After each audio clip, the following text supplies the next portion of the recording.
Elias gestured for them to come closer. "The world," he said softly, "is full of journeys people cannot finish alone. Sometimes they need a light, not to show them where to go, but to remind them they are not afraid."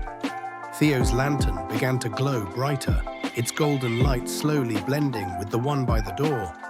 The air grew warm, filled with a peaceful stillness. Theo looked at Lena. "Thank you for seeing me. I didn't do anything." "You did," he said. "You noticed." He took a small step backward, and tiny sparks of light drifted from his lantern like fireflies. "I think I know the way now." Lena felt a sudden ache in her chest. "Will I see you again?" Theo smiled, not sad this time, but calm. "Whenever someone lights a lantern with kindness," he said, "paths open." The golden light grew brighter, wrapping around him like sunrise. Then gently, quietly, he was gone. Only the willow tree remained, its leaves swaying softly. Lena stood very still. Her grandfather placed a warm hand on her shoulder. "You helped him," Elias said. "What was he?" "A traveler," he replied. "Just like all of us, eventually." They watched the lantern together. For a moment, Lena thought she saw countless tiny lights far beyond the hills, glowing, moving, guiding unseen journeys through the night. She slipped her hand into her grandfather's. "Can I help light the lantern tomorrow?" she asked. Elias smiled. "I was hoping you would." And for the first time, Lena understood why the house stood at the edge of quiet. Because sometimes the gentlest places are where lost hearts finally rest. That night, when she returned to bed, sleep came easily. Outside, the lantern burned steadily, its warm glow promising that no one searching in the dark would ever be completely alone. Morning arrived quietly in Willowmere, as it always did. Sunlight slipped through Lena's curtains like warm honey, settling gently across her pillow. For a moment she stayed still, unsure whether the night before had been a dream. The willow tree, Theo, the lantern glowing brighter than the stars. She sat up quickly and ran to the window. Outside, the field looked ordinary again. Dew shimmered on the grass, and a pair of sparrows argued loudly near the fence. The willow branches swayed lazily in the breeze.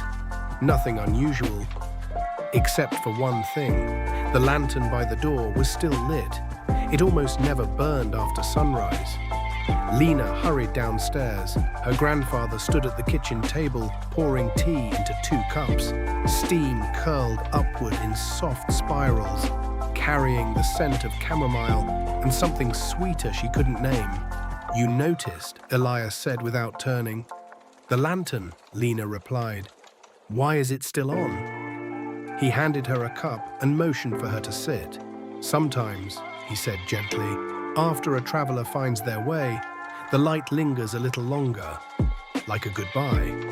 Lena wrapped her hands around the warm cup. She felt both happy and strangely thoughtful. Was Theo real? Elias met her eyes kindly. "Did he feel real to you?" She nodded. "Then that is enough." After breakfast, Elias brought out something Lena had never seen before, a long wooden box carved with tiny swirling patterns. Dust floated in the sunlight as he opened it. Inside lay a folded piece of parchment. It looked old but not fragile, as though time had chosen to treat it carefully. "What is it?"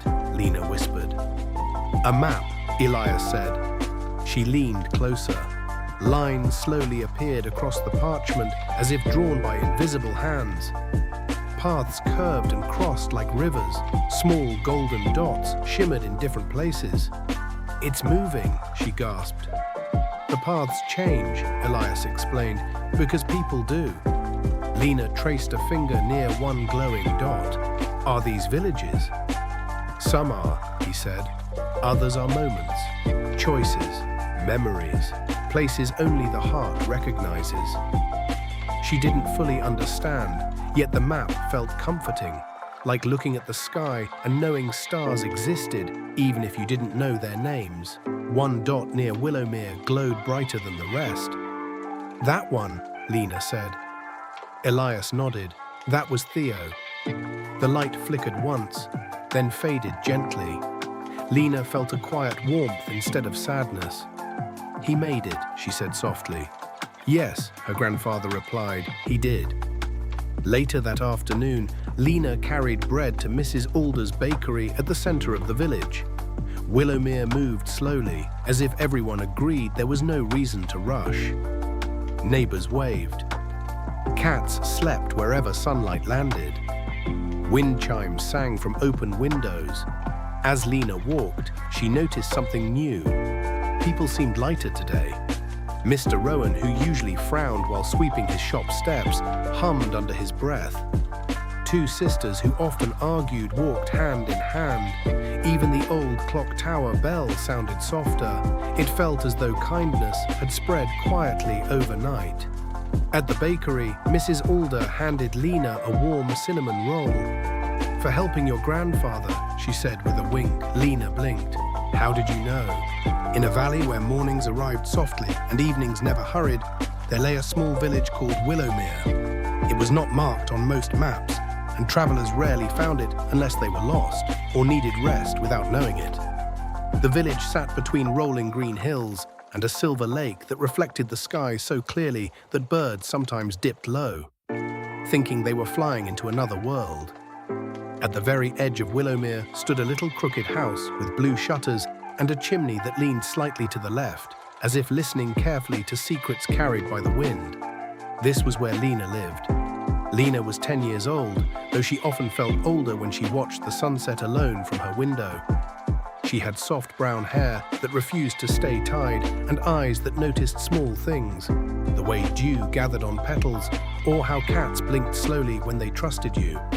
She lived with her grandfather, Elias, who smelled faintly of cedarwood and tea leaves. He walked slowly but never seemed tired, and every evening he lit a lantern outside their house before nightfall. Not a lamp, a lantern, always the same one.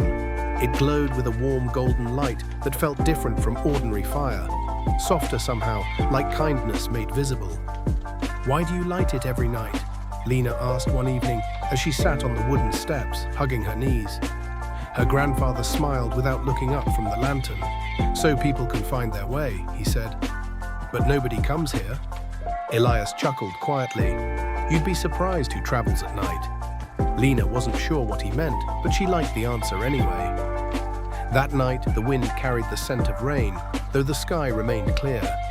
Lena lay in bed listening to crickets singing outside her window. Sleep almost found her when she noticed something strange. A second light, far across the field. Blinking. She sat up. The lantern outside their house glowed steadily, but beyond it, near the old willow tree, another golden light flickered, appearing and disappearing like a shy star. Curiosity pulled her from bed. She slipped on her slippers and crept downstairs. The wooden floor creaked, but her grandfather did not stir. He slept deeply in his chair, a book resting on his chest. Outside, the air felt cool and alive. The grass brushed her ankles as she walked toward the willow tree. The mysterious light shimmered again, brighter now, and then she saw him. A boy about her age stood beneath the tree, holding a lantern almost identical to her grandfather's. His coat looked too thin for the night, and his hair moved even when the wind stopped. He looked relieved when he saw her. "Oh," he said softly, "you can see me." Lena stopped a few steps away. "Of course I can see you." He hesitated. "Not everyone can." There was something gentle but sad in his voice. "I'm Theo," he added. "I'm Lena." They stood in silence for a moment, the lanterns glowing between them. "Are you lost?" she asked. Theo nodded. "I think I have been for a long time." The answer felt heavier than it should have. "Your lantern," Lena said carefully.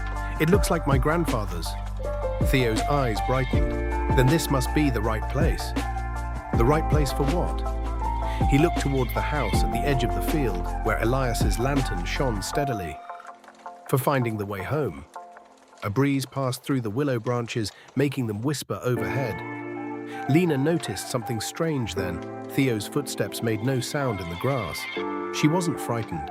Somehow, the quiet around him felt peaceful rather than eerie, like the stillness of snowfall.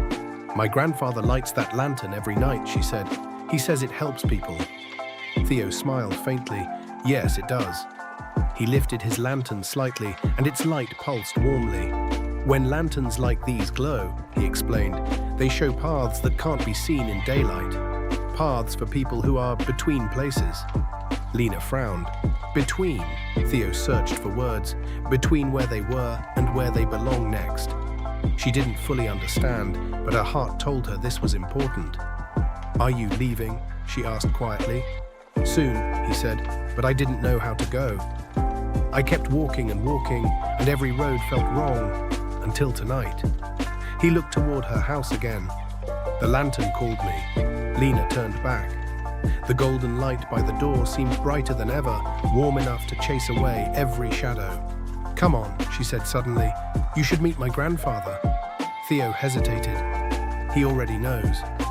Before she could ask what he meant, the front door opened. Elias stood there, wrapped in a shawl, smiling as though he had expected them all along. Good evening, Theo, he said gently. Theo's shoulders relaxed, and for the first time, he looked like a child instead of someone carrying a long journey. Hello, Theo replied. Lena blinked.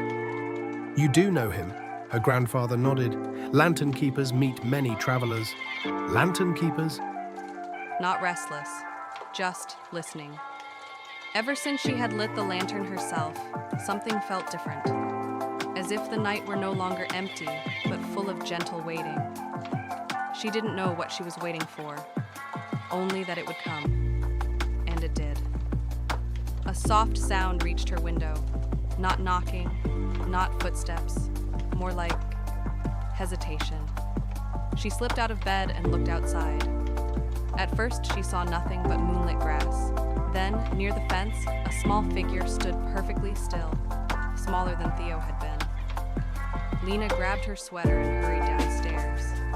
The lantern shone brighter as she opened the door. A little girl stood at the edge of the light. She looked about 6 or 7 years old, wrapped in an oversized coat that brushed the ground. Her hair was tangled, her cheeks pale, and her eyes wide with quiet confusion. When the girl noticed Lena, she took one careful step forward. Hi, Lena said gently. The girl hesitated. Hi. Her voice was soft, like someone unsure how loud she was allowed to be. I'm Lena, she said. Are you lost? The girl frowned slightly, thinking very hard. No. That's okay, Lena said quickly. What's your name? The child opened her mouth, paused, her brows knit together, and then she whispered, almost frightened, I can't remember. Lena felt a small ache in her chest. It's all right, she said.